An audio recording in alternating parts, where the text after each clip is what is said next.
Hi friends, and welcome back to another episode of Oathbound. This is the second episode of our read-along for Oathbound, which is the third book in the Legendborn cycle by Tracy Dion. And today I'm going to talk to you about the chapters that I've recently read, which is chapter 23 through 34. So I've left off at chapter 35. So if you are reading along with us, then you will know that we have finished part 2 of the book, and we are now towards the beginning of part 3 of this book with still a good amount of content to go. But I wanted to take a moment here to do another recording, check in on how we're doing with reading so far, and I'm smiling as I say that because I just continue to be really interested in what this book is offering me. I'm very curious about how this story is going to progress. This book so far has provided quite a different experience for me as a reader compared to the other two books. So we're going to talk about all of that today.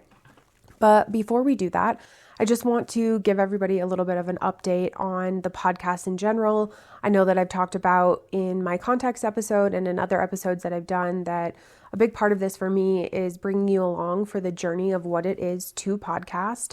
So there's a couple of things that I want to comment on to just share in case anybody is interested in how this journey is going and what the behind the scenes are like.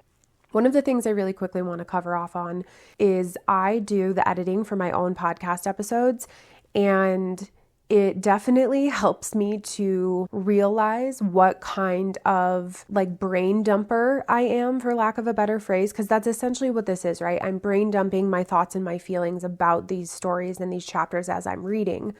And that's fine. It's seemingly going well from my perspective. But when it comes to editing specifically, it gets a little bit tough for a couple of reasons. One, I can talk rather quickly, and what that often results in is that my original thought bleeds into the next thought rather quickly, and I don't always have a moment to pause or take a quick break in between the separate points that I'm making. So if you feel like you haven't really noticed that in the episodes, that is certainly the magic of editing, to create those types of spaces and gaps. But I don't always force that to happen. A big part of this is just accepting how I choose to process information and leaning into that. But it has been interesting in seeing it on the other side as I'm editing, because in the moment of me talking, a lot of times it makes sense. The flow feels good. All of those types of things, you don't really think a lot about it. But then when you go back and you listen to yourself time and time again as you edit content, it is rather interesting, and it provides perspective. So I am going to try to do a little bit better in terms of creating more of those natural breaks when I'm talking and give myself moments of pausing to collect my thoughts. So that way when I'm talking, I can be more succinct and be more clear rather than maybe feeling so rushed. The other thing that I will mention is I really am loving this shorter format that I'm doing. If you have been following along since the very first episodes that I posted, I haven't always done the read along. And I talk a lot about that in those beginning episodes of why that was the case. I will tell you that editing an episode that is around 30 to 40 minutes is vastly different than editing an episode that is an hour 20, hour and a half.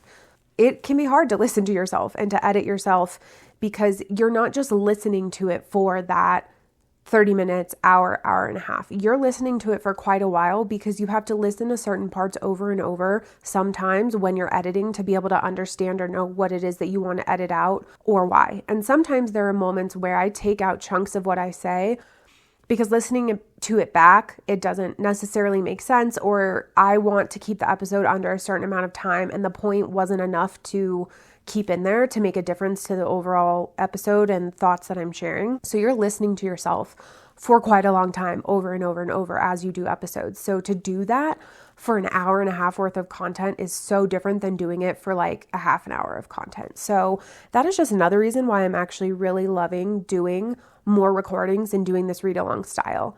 I will say that it still is a little bit hard for me at times because I want to get through books quickly and I want to be able to, share them in a reasonable amount of time for you all if you're reading along. And sometimes I can imagine that a week's worth of time is too long for people to be reading the amount of chapters that I'm reading. But that is just the cadence that is working for me in terms of recording content and editing and trying to stay ahead of myself by a couple of episodes or so. So I am going to still commit to that because I want to give myself more time to get into that habit of doing this weekly before I try to shorten my window of time to record more and post more. But I do recognize that some people are going to be really moving and grooving through books, and to wait a week to do a read along may not work for everybody. But again, that's just part of how this goes. Not everybody is going to like this format or want to listen to it. Also, people may not be reading along. People may be listening to this who've already read the book and just want to come back and hear other people's thoughts on it, which I think is great too. I'm just staying open-minded to there being a lot of ways that this is going to work and that people are going to come in at different points in their journey in reading the book. So the last thing that I'll say about this before we dive into the book is because of that and because of everybody's experience and thoughts and feelings and when they're reading this book and listening to these episodes is going to be different, I really would appreciate hearing from you on YouTube. I want to hear what you think about the chapters that we're talking about in these episodes. What was your reaction to them? How did you feel? Does what I'm saying resonate with you, or do you feel completely different? But also, when are you listening to these episodes compared to when you read? Are you using me as a benchmark to do your read along? And so you're trying to stay up to date with the chapters that I'm reading when I'm reading them? The one thing that I recognize that could be hard about that is I'm not pre-communicating the chapters that I'm reading before I record. And that is an interesting angle that I may start to do to let people know, like, hey, this episode is out. We're going to be reading these next chapters coming up. I haven't done that because I want to stay really organic and I want to record when I feel like it makes sense to have a natural pause. I will say that I do take into account how many chapters I've read though, because I don't want to over record for books. I'm finding that 3 or 4 episodes per book is a really nice sweet spot to where I don't get too much content to where I'm forgetting things and I'm not like holding myself back from recording. So that 3 to 4 episodes per book does seem to be a good sweet spot. But if I continue to even do that, I could easily try to communicate in advance what chapters I'm going to be reading to make it easier to do the read along. So I recognize that reading along with me may be a little difficult if you don't know how many chapters I'm going to read. You may read too far, which would be the best case scenario because then you've already read what I'm talking about. But if you read too less, then I'll be talking about things you haven't read yet. So I do recognize there's some improvement that I could do there. But even still, I want to hear about how you guys are reading these books in relation to how you are listening to my episodes. The last bit, I know I already said the last thing I was going to say, but I just remembered I wanted to share this point, is that I have been on holiday break from work and coming to another state. I brought my things to be able to read and to record, and it has been much harder for me to find time to be able to do that than I thought that I would. I really did want to unplug for a couple of weeks and give myself time to just be with family and to not think about work or anything in relation to anything other than just being with family, enjoying the holidays, seeing some friends, and like catching up with the people that I don't see that often throughout the year. But when I have been wanting to record, it is a little bit more difficult to be able to do that when you're around your family so much, to find time to have that quiet space, to find time to be able to share thoughts and read, and then, compile your thoughts to share. So just sharing that as like a peek behind the curtain that sometimes it's not always going to be this easy thing that you can just pick up and do. What I do in terms of reading and recording is fairly easy, comparatively speaking, to other things that people may be doing for content creation. But I am at a point where I'm not fully talking to a lot of people in my life about the fact that I'm doing this. This is still a very early venture for me. It is an early hobby that I'm just doing for fun. And I want to give myself some time to still just get my feet under me and see how I'm liking this and, to just do it because I'm interested in it and not to do it as like a thing for income or any other way that you could categorize that. And I admit that it may sound silly, but it feels a little bit more official when you start to talk to people about the fact that you're doing a project like this, or you have a hobby like this, or an interest like this. So if I was to communicate that out, it would be much easier for me to say, hey, I'm going to go read and record, I'll see you in a couple of hours. No big deal. And, I hope that this stays something that I'm interested in for a long enough amount of time that becomes the case.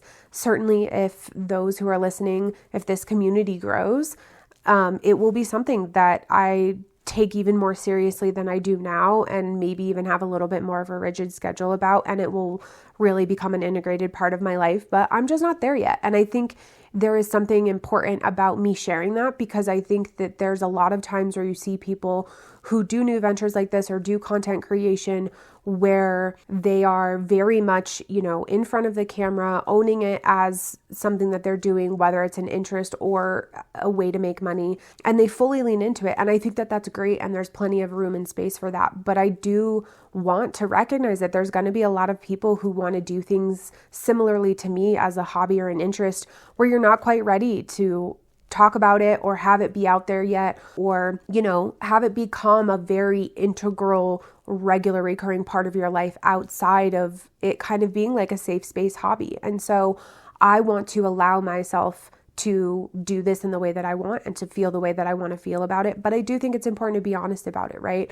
A reminder of the whole message behind why I owe it to myself started is because it's about me leaning into the creative things that bring me joy, and to do it because I deserve to have things that I'm interested in and that I really like. And this is one of those things. And I don't worry that is going to change if it becomes a really known part of my life with other people in my life, my family and my friends. But I don't know that. It could very well change the nature of how I feel about this or how I go about it. And so I am still just very much in these early stages, even after the episodes that I've done now, of feeling that, right? And processing how I feel about having a hobby like this and doing it because it is fun.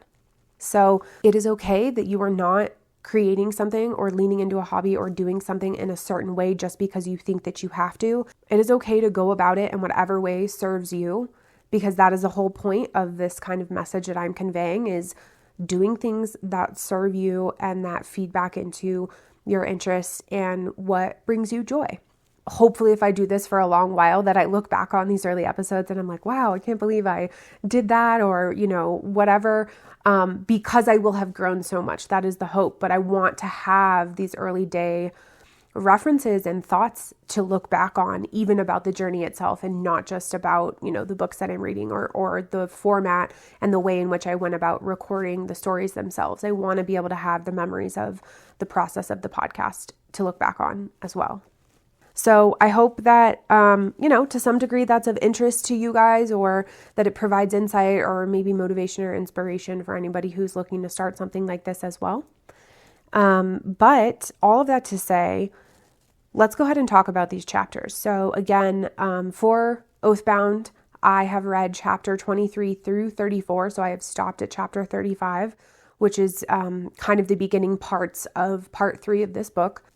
Because I have been reading this over a longer period of time than I normally would, I have had to reacquaint myself a little bit with what some of those early chapters were. And a big part of this book is bouncing back and forth between different people's perspectives. There has been a lot that has been going on between all of these different people, and we are just now getting to the point where these stories are starting to intersect, and I'm getting really excited about what that's going to look like.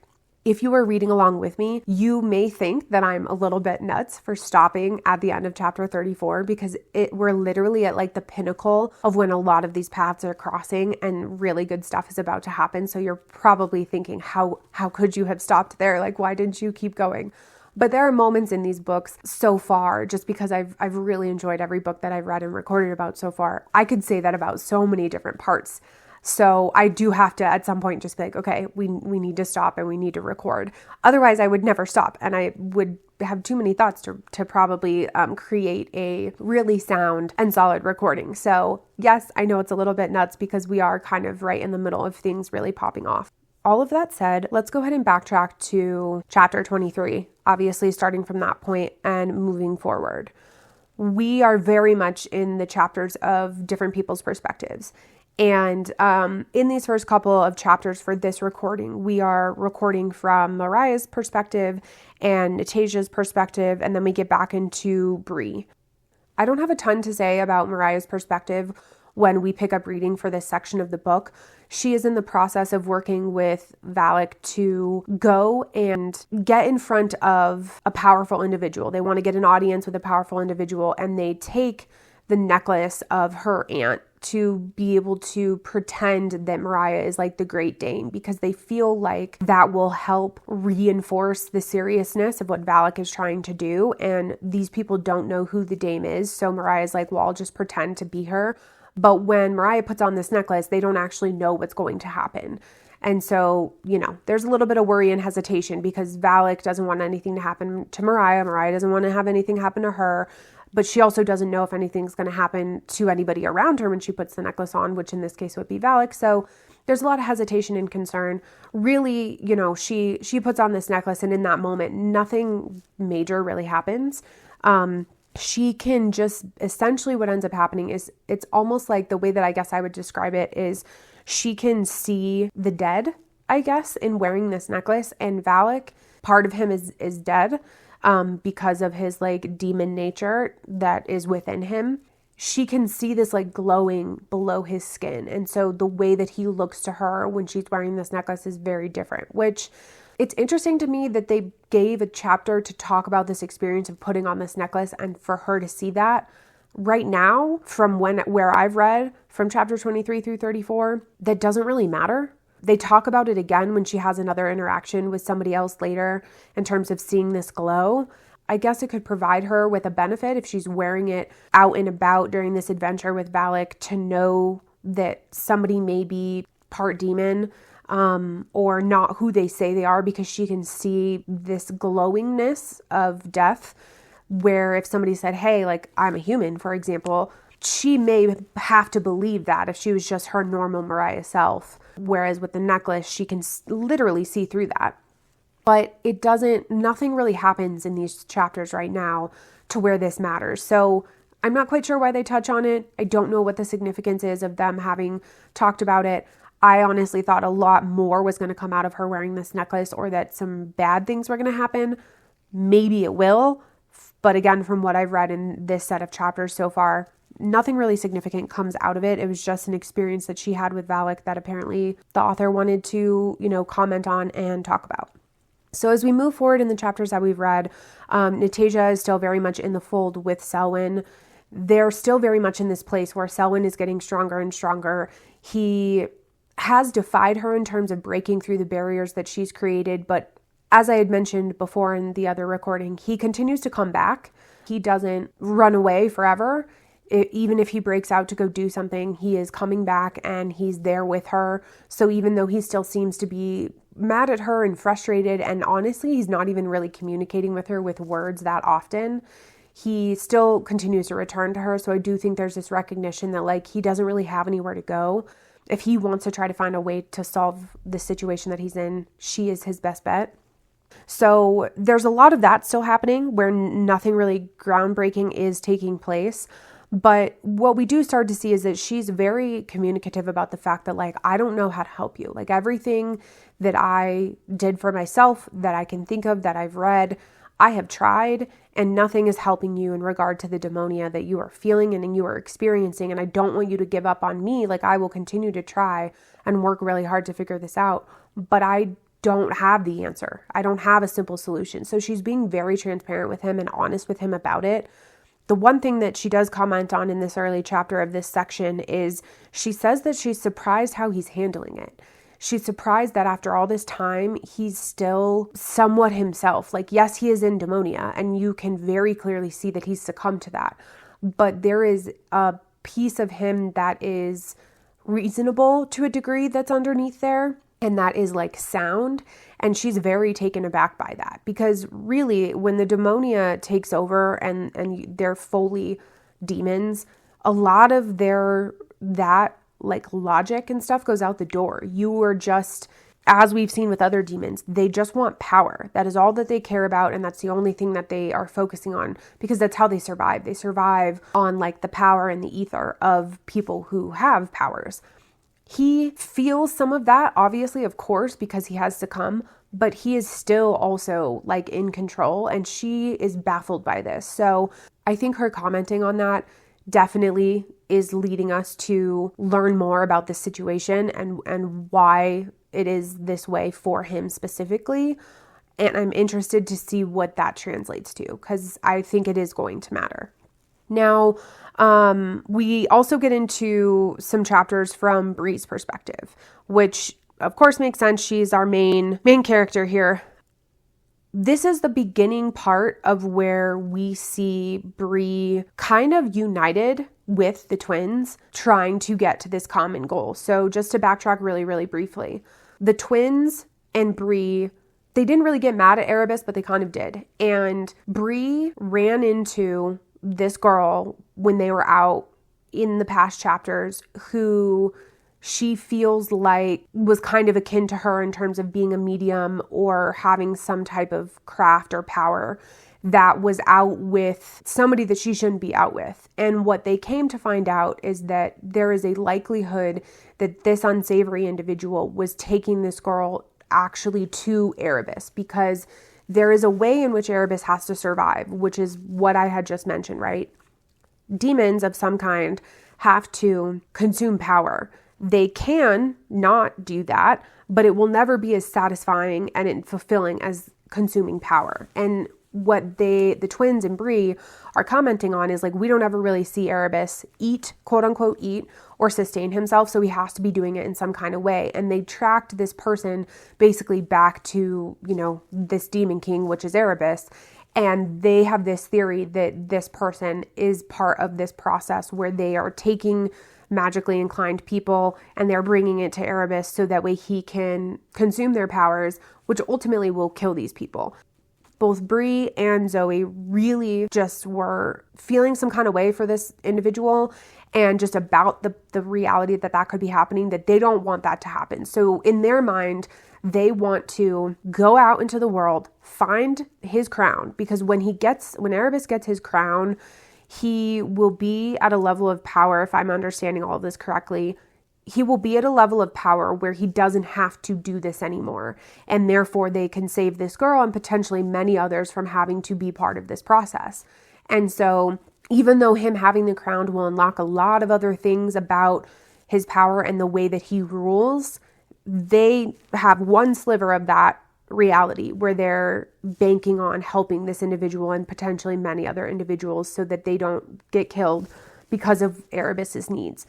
So they decide to defy Erebus. They go and pick up a relic out of his guarded safeguard of historical relics and powerful relics. And they take one so that they can go see this demon of sorts to be able to give tribute and to get information. There's a trade-off, right? They have to give something to get something. So they are going through the process of going to this place, meeting with this demon called Deza, and having this conversation with her about everything that has happened. The thing where it starts to get very interesting for me is that because we are getting to a point where the stories of all of these characters are crossing back over with each other, the perspective from Bree is still very much in this place where she doesn't recognize anybody. Because Erebus put this block in her mind or took her memories or whatever it is that he did, she doesn't recognize people who were once in her life, right? She may have vague memories of them a little bit or feelings, but she doesn't actually know who they are. So when they go to meet with Deza and they're waiting, you get this interaction where somebody walks out of the room, and this part is from Bree's perspective. So you don't fully know, but you get the idea that Bree thinks this person recognizes her. She has no idea who they are. But what this person says to her isn't enough to confirm that they do know her in the way as if this was like Sel or Nick or Mariah. So it's this kind of weird interaction where you don't know who it is because it's from Bree's perspective. So she's like, this person walked out. They kind of looked at me weird. I asked, do you know me? They didn't really say. We had this interaction. This individual told the twins to take care of me. And she got this sense that this person knew her and maybe she knew them, but she wasn't sure. It was a very quick interaction and it was a very weird one, which we come to find out later who this person was. But that was interesting because you're starting to get this perspective of like Bree's going to inevitably run into people in her life that she doesn't know that know her. And what is that experience going to be like, right? In the end of this interaction with Deza, essentially the nuts and bolts of it is that they have an interaction with her. Bree has to flex her powerful muscles a little bit to make Deza take her seriously and to be like, I'm not screwing around. We need this information. You need to help us. And they basically tell her that there is a auction that's happening at this Mikhail's estate, who is a big collector of many things from their world. They want the crown. That's where they have to go. And she will help them get in, but that it can't be all of them. It has to be Zoe and Bree. They're the only ones that can go. Essentially, Deza says, like, I can help you guys get in. And as they wrap up that interaction, the blood mark starts to react, and Bree obviously has a physical reaction to it because Erebus is like, where are you? And when that happens, her blood mark grows. And so Deza's like, what the hell? And Deza realized, like, oh, you really are involved with the king. Like, he has a big involvement with you because she understands blood marks. And so she, agrees to help them and whatever. And they go on their way. And so when they get back, they obviously tell Erebus all of this, and he's really upset about the whole situation because he knows that they broke through his guard on all of his relics. They stole something. They went to go see Deza. He's like, what the hell are you guys doing? And they're like, we're trying to get this crown for you. Now, he doesn't know that they're trying to get the crown because the girls want to protect this other girl that they saw and other people from dying because Erebus needs power. They just play it off as, we're trying to help you and get this crown for you, and you need to trust us because we know how to do this kind of thing, and we did get information after all. After that interaction, though, he very clearly tells them that only Zoe and Bree are going. Elijah isn't going. And he says in this moment that it's because Elijah is his collateral. I think what is happening here is he's realizing that that Bree is becoming very powerful, which is the whole point of his training, which is a good thing. But I don't think what he expected is that the twins were going to work so well with her. I think he thought that the animosity there and jealousy and headbutting was going to stay enough that they wouldn't want to help her. And this was the first act of all three of them acting in defiance of him. And I think that made him nervous. So he's kind of reality checking them by being like, Elijah's staying here as collateral, which obviously neither of them like.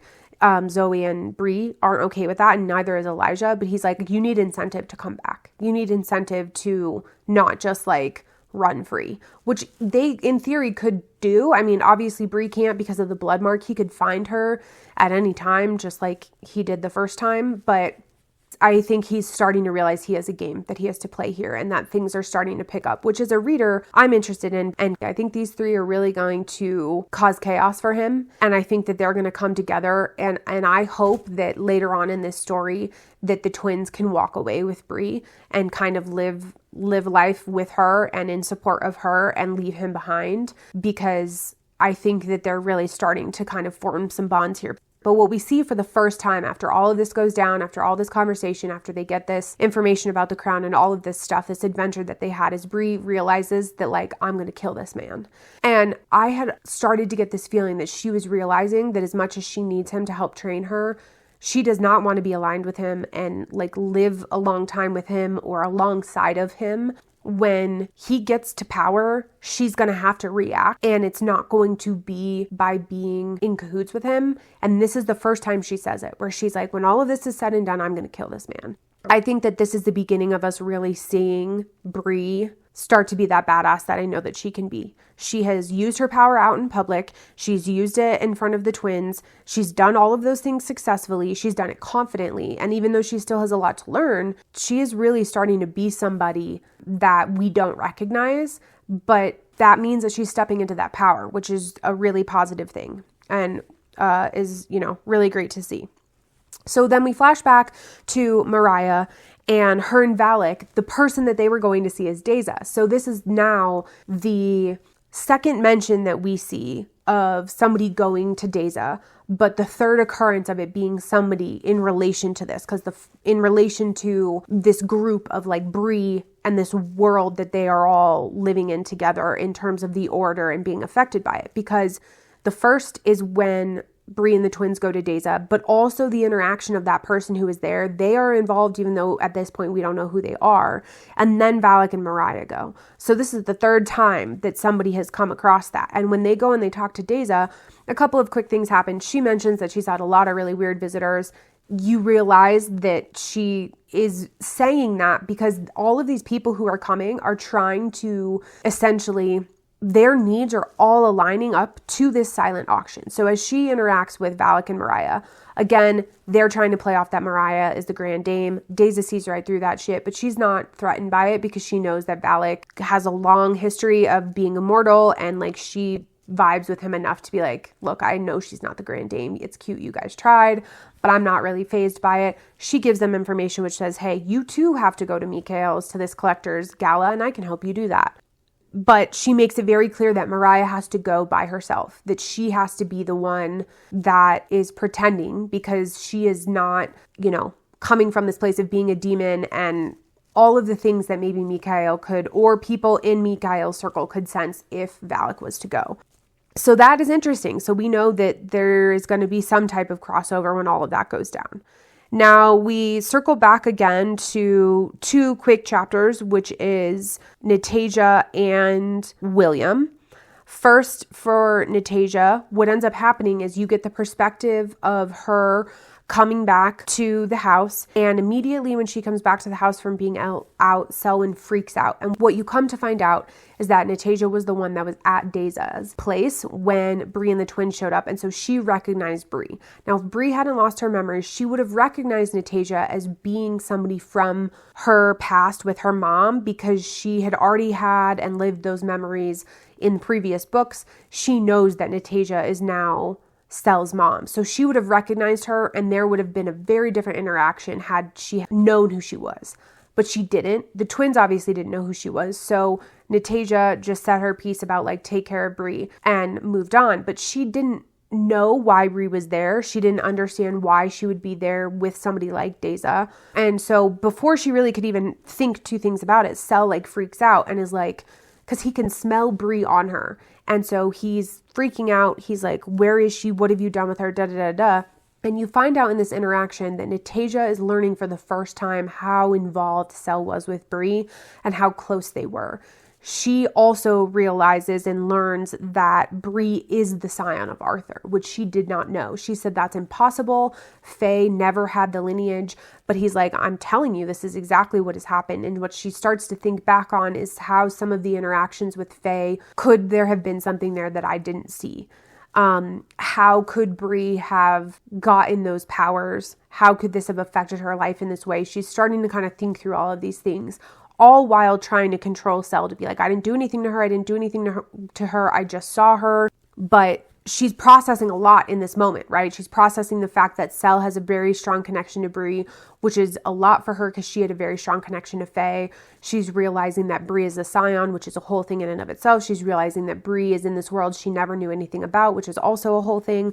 Like, she just wants to protect her. But in this moment of seeing the demonia, because that's what this is, Sel freaking out in this moment is partially him sensing Bree and wanting her from the part that is old Sel of wanting to be her friend and protect her.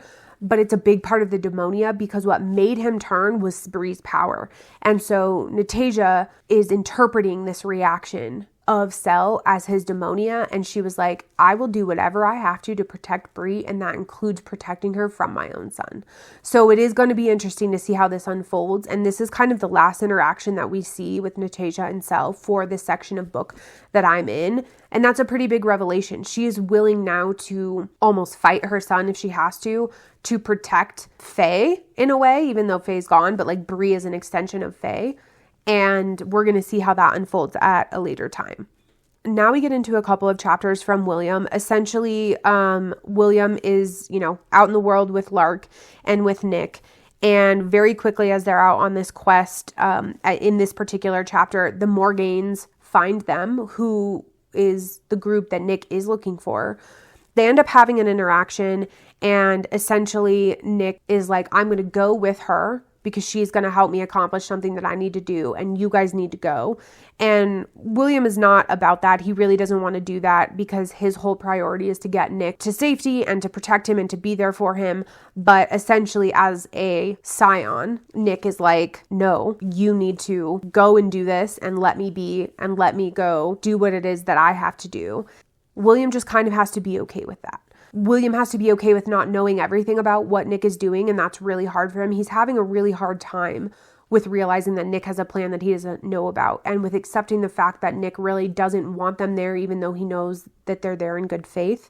But as, they're kind of having this somewhat calm interaction about trying to separate and go do their own things and whatever, they get attacked, and they do come away more or less unscathed. Nick is able to continue on with the Morgaine that he was there with, who is going to help him.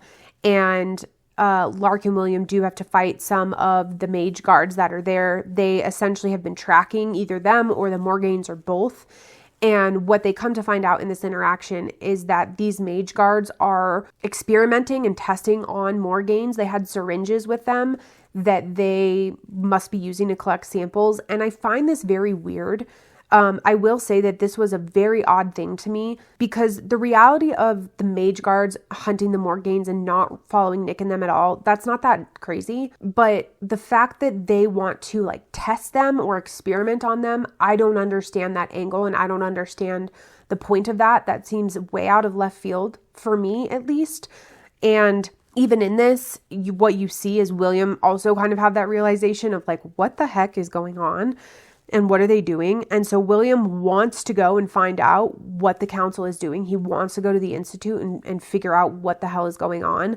And so we'll see how that unfolds and if he does in fact do that. But that is going to be a whole angle that obviously it's going to tie in. There's going to be purpose and meaning, but it's very odd to me that was the purpose of why the mage guards were there. I mean, of course, if they're able to stop Nick or catch him in treason or something like that or whatever, they will do all of those things, but they weren't really there for that. And so this whole idea of them experimenting on them and collecting samples and wanting to know what the Morgaines are about, I'm a little bit puzzled by that. So that's a little bit odd to me. That interaction happens really quickly. So we don't get a ton from William. Him and Lark are just really trying to do their best and survive out there. They're not with Nick now anymore. Nick went off with the Morgaine, who's going to go help him do what it is that he needs to do and get the information that he's trying to get. They're going to go probably, to the Institute and figure out what the hell's going on. But we continue to see this relationship with William and Lark kind of grow. In the moment of all this interaction happening before they were attacked, Lark was comforting William and was being very affectionate, saying pet names to him almost, which was the first time that we saw that. And so I am hopeful that there will come a point where they will just be very open and honest about their relationship with each other and feelings with each other, and it not be so behind the scenes. But obviously they will have to do that in their own time when they are comfortable. But looking forward to see how that goes.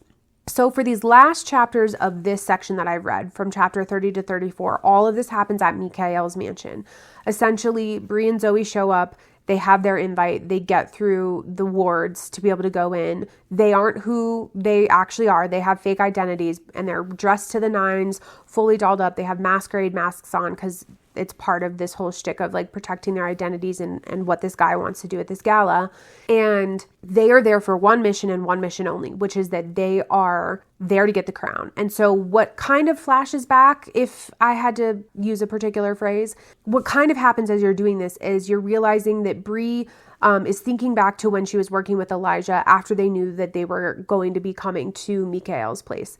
Elijah essentially sat with Bree, had her memorize the blueprints of the entire building. So now that she's there in the building, she's recalling that, right? And she's talking about how she and him and Zoe worked together a lot and very quickly to be able to have a process of how are we going to get Bree to these particular elevators? What's going to happen when she goes down into the elevators? How is she going to access these protected areas? All of this type of stuff. And it's interesting to see. It's very tactical. It's very methodical. It's very we're on a mission. And that isn't something that we've seen Bree experience. All of the time that Bree has had conflict or gone through anything in regard to her power or trying to discover information or anything like that. It's been very chaotic. It's been demons coming from the left field and the right field and everywhere. It's her not knowing her power. This is the first time they have been very surgical and tactical in any of these books, in my opinion, in this way. We've seen them go out in groups together. We've seen them try to do certain things, but this is the new Brie who understands her powers way more. And so I got a different vibe in reading these couple of lines and chapters that talk about this process. But anyway, she gets to where she needs to go. She uses her power to mask the security cameras and to get into this room. She has to knock out a guard, basically. She uses her power to put him into another storage room. It's very cool to see Brie just operating very comfortably with her powers as if she knows them in and out and super, super well. So that's really awesome to see. She gets into the room, and as she's looking for what she needs to look for, which is the crown, the power cuts, and somebody else ends up in the room with her. They have a back and forth. Essentially what ends up happening is they end up realizing that they aren't really foes because this person recognizes Brie. What she quickly realizes is, I don't know this person. Again, memories are gone. But she realizes how her body feels. Her body is comfortable with him. Her body is leaning into him. There's an attraction there. There's a familiarity there. Way different than the person that she saw at Deza's, which again, we come to find out was Natasha. She didn't have that there because she hasn't met Natasha in person, doesn't know her in that way. But with this person, she's listening to her body. And very quickly they have this conversation where she's like, I don't know who you are. And he's asking questions. And her inner monologue, because again, this is from the perspective of Brie, her inner monologue is thinking back to when Erebus said, anybody who knows you, when they realize you don't remember them, they're gonna basically hate you or turn against you or whatever, right? She's realizing in this moment, this person doesn't feel that way. This person's asking questions. They're seeking to understand. They're trying to deduce what's happening here. And I commented on this in a past recording where I said, I think that there will come a point, I don't know what I said exactly, but my thought process was, I think there will come a point where she's going to realize the people in her life are not going to react that way. This is that point. Erebus used it as fear. He was fear-mongering and trying to keep her contained. And she has now had finally an interaction with somebody who knows that she doesn't remember them, but is not mad at her. He knows it was out of force and not out of her own choice. And so this is where her wheels are turning even more about this whole relationship with Erebus, where she's kind of like, screw this guy. This person knows me and seems to know me really well, and he's okay with the situation. As they have this interaction, it is not made clear that this person is after the same thing that Brie is after. Because the lights went out and all this other stuff is going on, they very quickly realize that they have to get out of here. So they retrace their steps. They go back out to try to go back up and join everybody. But this person is like, hey, we have to pretend like we're supposed to be where we're not supposed to be. And the only way that we can do that is basically by being with each other. He doesn't explain a lot of this to her. He just says, hey, I'm sorry. And he starts kissing her, and her body responds, and she is not appalled by it. She's leaning into it. And so they're making out in this elevator. And they do get caught, which was the intention, but it was the intention of playing off this whole thing of we snuck off so that way we could make out and have time together, but we're going to get caught in this compromising position because some other shit is going on with people trying to break in, and we don't want to come off as being those people. So all of that happens. They get quote unquote caught. They fake it and say yes, we're here together. But the twist that starts to happen is this person says, this is my fiance. He has his invite on him, so the guards believe him, but now they have to hang out together because they have to sell the story. And what you come to find out is that this individual is Nick. So when this whole thing is going down, you don't actually know that it's Nick. There was a moment, a tiny moment where I thought it was Cell, and very quickly, all this goes down very, very fast. So I'm explaining it kind of thoroughly, but it all goes down pretty quickly. And you realize that it's Nick. And once they get back to where they need to be and kind of rejoin everybody, Zoe sees Brie. Zoe's like, who the hell is that guy? But then the Morgaine that Nick was there with sees Nick and is like, who the hell is her? They're all communicating together. And in the midst of this, Mariah is there, and Mariah sees them. And very quickly, Nick is like, she doesn't remember who we are. We crossed paths. We had to sell our story. I said she's my fiance. So how do we rearrange all of this? So very quickly, Zoe's like, Mariah, they're supposed to be like cousins or sisters, like these rich cousins or sisters. She's like, we're the only Black women here. So you and I have to be on the same page together. So my invite is for both of us now. Mariah gives her invite as the art gallery person to the woman that Nick was there with, the Morgaine. And now, instead of the Morgaine being Nick's fiance, Bree is. And he's like, look, nobody knows us well enough to know that we've switched these things up or that anything that we've said isn't the case. People haven't been paying enough attention to know that. Only a couple of the security guards have checked our invites and seen us, but they're not really paying attention. We have to go the rest of the evening with these stories. So Zoe and Mariah kind of go off. Bree and Nick go off, and then this Morgaine goes off, but they all still have to be there because all of the security and the people running the event said somebody was trying to break in through the wards. Nobody is leaving. We're handling that situation, but everybody needs to be back in like the main ballroom area. And that is quite literally where we've left off. When I say that I literally stopped reading at a point where all of these paths are converging and all of these people are seeing each other again, I'm not lying to you. I might be torturing myself a little bit with that, but I just felt like so much had already happened that I wanted to talk about the development of the relationship of Bree with the twins and of her and her power and of Nick finding her and all of them now coming together. I really think that this next set of chapters that I'm going to read, a lot of stuff could happen, obviously. If I had to guess, I think that the twins are going to come away with Bree, but if I had to guess, I think that Zoe and Bree will get out of this, but somebody is going to come with them. It's either going to be Nick, or it's going to be Mariah, or it's going to be everybody together. What that means in regard to Erebus, I don't know. Is there a reality where they have to say, this is the situation that's going on. This is who we're with. Here's our game plan. Zoe and Bree are going to go back to Erebus, and we are going to continue on with this lie and this story. We're going to try to get the crown again at a different time because it's not going to happen tonight. Mariah and Nick and everybody else are going to go on their way, but we're going to now know where everybody is, where each other are. We're going to try to stay in communication and do things from like the outside. That could also very well happen. Do I think that Bree and Zoe would just dip and go with Nick and them right now? No, I don't. Because Elijah is collateral and they can't leave him behind. Do I think that Bree would just leave and go with them right now? No. Do I think that Zoe would just leave? No. So somebody has to go back for Elijah unless they all decide to work together to get Elijah out.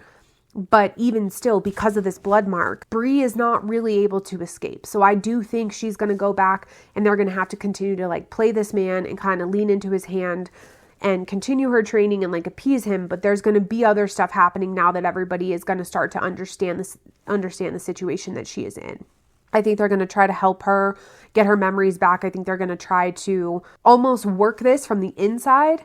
So that way, by the time that Erebus gets his powers, that they're going to be ready to rock and roll and take this man down. It's absolutely wild. Really. I know I've said that a lot. I know I talk so much about how I am loving these stories and how I feel about it. And, you know, it probably feels a little bit like a broken record when I'm talking about the fact of how much I'm enjoying this. But I just think that no matter what my hypotheses have been, so much more beyond that happens, which isn't saying much because I'm just a reader and a fan hypothesizing about what could happen. But it just gets better. And as much as I continue to stay like worried or nervous or frustrated about certain things, there's so much that happens that I just don't see coming. As always, I'm excited to see where this goes. I'm excited to see how this unfolds and what comes of how each of these people are going to play a part in this larger story of helping Bree and taking down Erebus, because I do think that those things are going to happen. And I truly have no idea what the outcome of Cell is going to be. I really, really don't. So again, I appreciate you guys listening. I appreciate you following along as you read Oathbound and you listen to these episodes. Please, please, please do follow on YouTube, follow on Instagram. I'm actually now on TikTok as well. Connect with all of our socials, and on YouTube, share your thoughts. How do you feel about this story? Are you loving it as much as I am? How do you feel about the characters? What do you think is going to happen? I want to hear all of it. You know, I am doing this because it's a passion project and I enjoy it and I'm having a lot of fun with it. But I hope community is created out of this, and I hope that people can shoot the shit together and talk about these stories and share their theories and hypothesis. That's what this is all about, right? Our mutual love for books and what we think is going to happen. So thank you all again for being here and for listening along. Can't wait to see what you think. and I'll catch you for the next one. So until next time, friends.